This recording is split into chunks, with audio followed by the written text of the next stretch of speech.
Hello, this is Mr. Spy, and this will be the final video of Unit 1 on functions. This will be video number 8, key features of a function. Let's begin.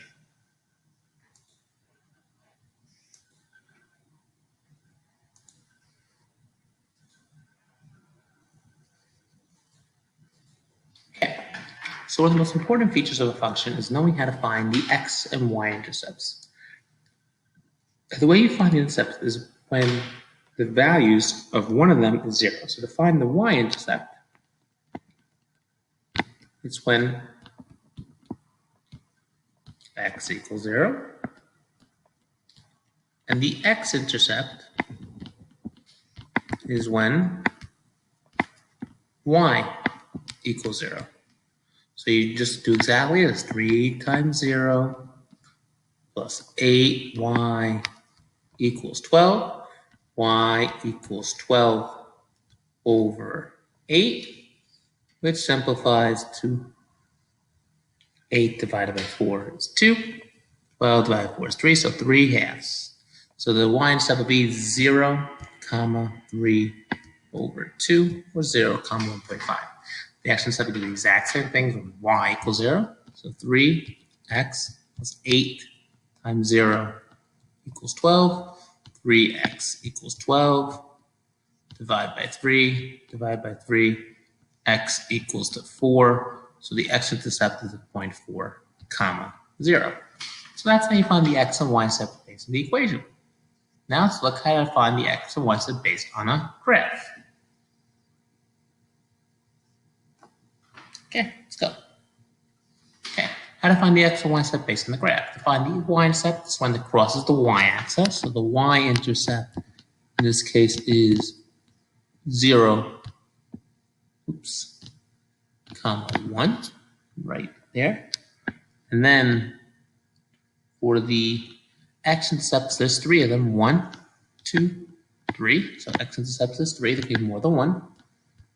There only can be one y-intercept. Only one. Actually, there's as many as you like, based on the amount of times it crosses the x-axis. So there's one at 1, 2, 3, 4, 5, 6, 7. One at negative 8. One at negative 1. And then the last one is somewhere greater than 4. Let's say it's like 4.1. And we'll say it's an approximation. Don't know exactly, but I know it's greater than 1 and greater than 4. Those are the x-intercepts and the y-intercepts on the graph. Let's continue with other key features of a function. Okay, maximum minimum values. So there's 2 types of maximum minimums: absolutes / globals and relatives. Absolutes and globals are what we'll look at first. Those are the highest and lowest points of a function. So the maximum, the highest point of this function, is at negative 9, the x value, and 1, 2, 3, 4, positive 5 for the y value. Minimum is the lowest point of the function. So in this case is 1, 2, 3, 4, 5, 6. Positive 6 on the x, and 1, 2, 3, 4, 5, 6, 7. Negative 7 on the y. Those are the global / absolute. Now there are 2 other maximums, which are turning points. So right here and here, those are called relatives. We'll look how to find those next slide.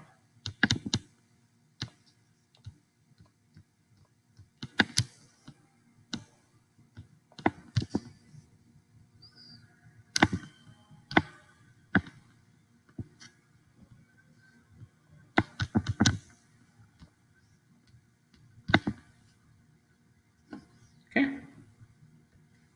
Relative and absolute. So these 2 are the absolutes, and these 2 are the relatives. Last slide I found the absolutes. This slide we find the relative. The relative max and min. Another word for relative usually is turning points. So the relative max in this case is 1, 2, is that 2? A little bit greater than 2, so say 2, 2.5. And the minimum is 1, 2, 3, 4, negative 5, 1, 2, negative 5.5. Okay.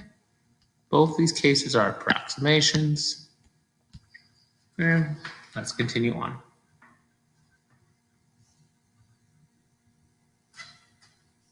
So those are the maximum and minimum points. Okay, and how to tell if a graph is positive or negative? Well, in this case, let's look at the positive region first. So the positive region is when it's above the x-axis, so the positive region, positive,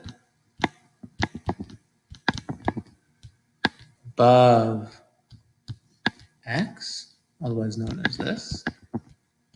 So when is it above? Let's write it as an interval. So that'll be between negative 9 and negative 8. Negative 9 to negative 8, not including, union with negative 1, not including, all the way till 1, 2, 3, 4, till negative 4, not including either one. Now we're going to look at the other one. So we'll do that in the highlighter. Pick different color, orange. In this orange region here. Here we'll do next. So negative, below x-axis, above x-axis, that's f of x is less than 0. And that would be between negative 8 and negative 1, not including, joined with negative 4 to negative 6, including negative 6.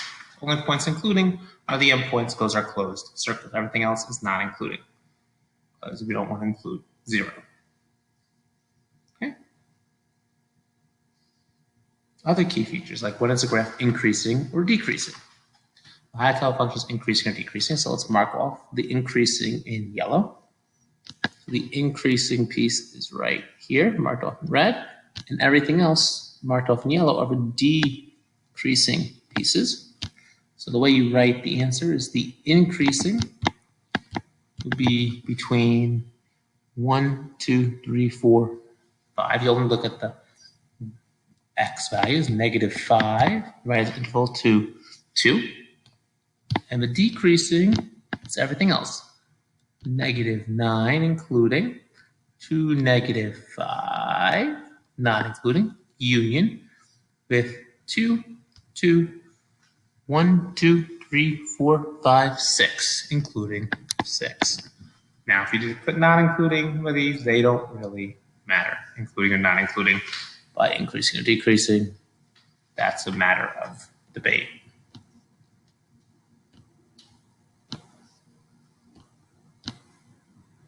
Let's go on to the next question. How to tell x and y is from a piecewise function? Well, let's first do the y-intercept. That's easy. It's when the y-intercept is when x equals 0. X could only equal 0 in the first equation. So 6 times 0 plus 3.7 equals 3.7. So the y-intercept is 0, 3.7.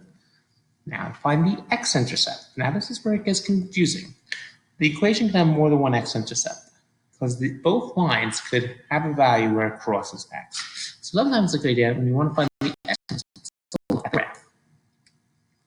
So this is our graph. Now I did not show where it crosses the x-axis, but here's where it crosses our axis. Here's 3.7. Put a line we meet over here. It's a piecewise, so it goes up like red and meets on top and makes a turn. So what you do is you set each one equal to 0 and see what it does. So 6x plus 3.7 equals 0. I mean 6x equals negative 3.7. Divide by 6. Divide by 6.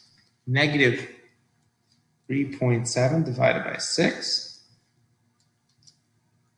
equals negative 0.61. And And you see, does that work? Is that value less than -2? So yes, there is one x-intercept at 0, sorry, at -6.1, approximately, comma, 0. Oops.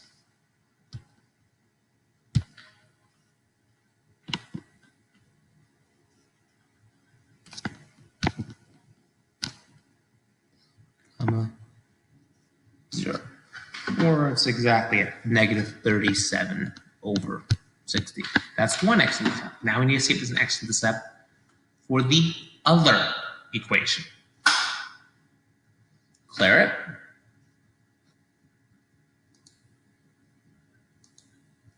Do the same as that thing.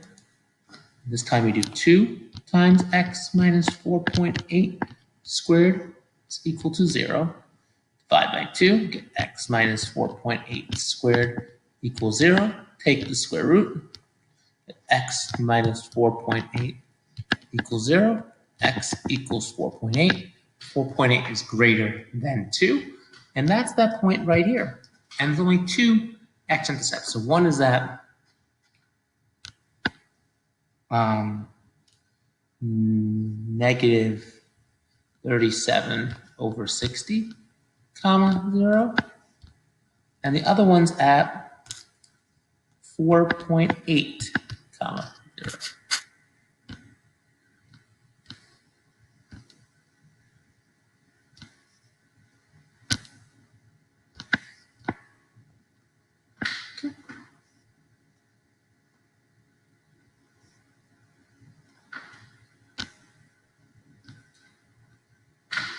On to the next question.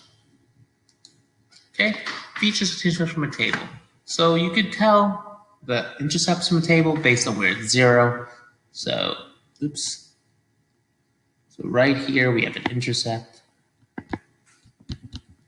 You can also tell when a function's increasing. So from -2 to 4, it's increasing, and then from 4 to 19, it's decreasing. So here's an increase, here's decrease. One other thing you also can tell from the table when it's above and below the x-axis. So wherever y is positive, like these 3 points, above the x-axis. And the only times below the x-axis is -1. And we assume that's true because the function is continuous. That's the most you could tell from a table. You can tell the increase and decrease regions, you can tell the intercepts, and you can tell when a function is positive or negative, as long as it's a continuous function. If it's not continuous, there's really not much you can tell from a table at all, minus the intercepts. Okay. Now, the last thing I want to look at is adjusting the intercept. How can you adjust the intercept of a function? Well, you plug in x equals 0. Adjust the intercept. And we're only looking at the y, only adjusting the y. The x is a bit more challenging right now. So just adjust the y. So you do h of 0 equals 2 times f of 0 plus 3. That becomes 2 times f of 3. F of 3 originally was 2. F of 3 originally was 2. So h of 0 equals 2 times 2, or 4. So the y-intercept will move up to 4. And the whole function, you'll notice, moved up positive 3. So each of the x-intercepts also gets to see that they'll move up 3. So the whole function will shift over 3 units to accommodate. But we're not going over how to find the x-intercepts class to do transformations.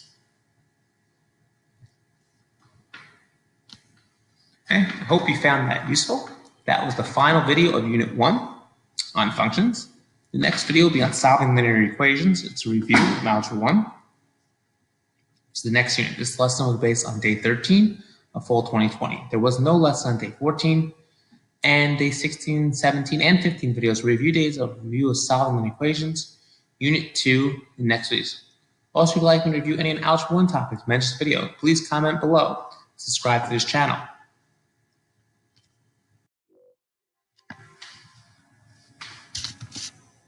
Hope that was useful. Please subscribe. This is Mr. Spy. That was the end of Unit 1. Starting tomorrow, I'll be starting to post videos on Unit 2, linear functions and linear equations. I'll also be posting short videos reviewing Algebra 1, like topics on domain and range of Algebra 1 functions, and interval notation, how to read that, and how to solve one-step equations, all after the first lesson of Unit 1 on functions. I'll also start posting videos for my AP Stat class on Unit 1 review. This will be Mr. Spy signing off. Please subscribe to this channel. Goodbye, everybody.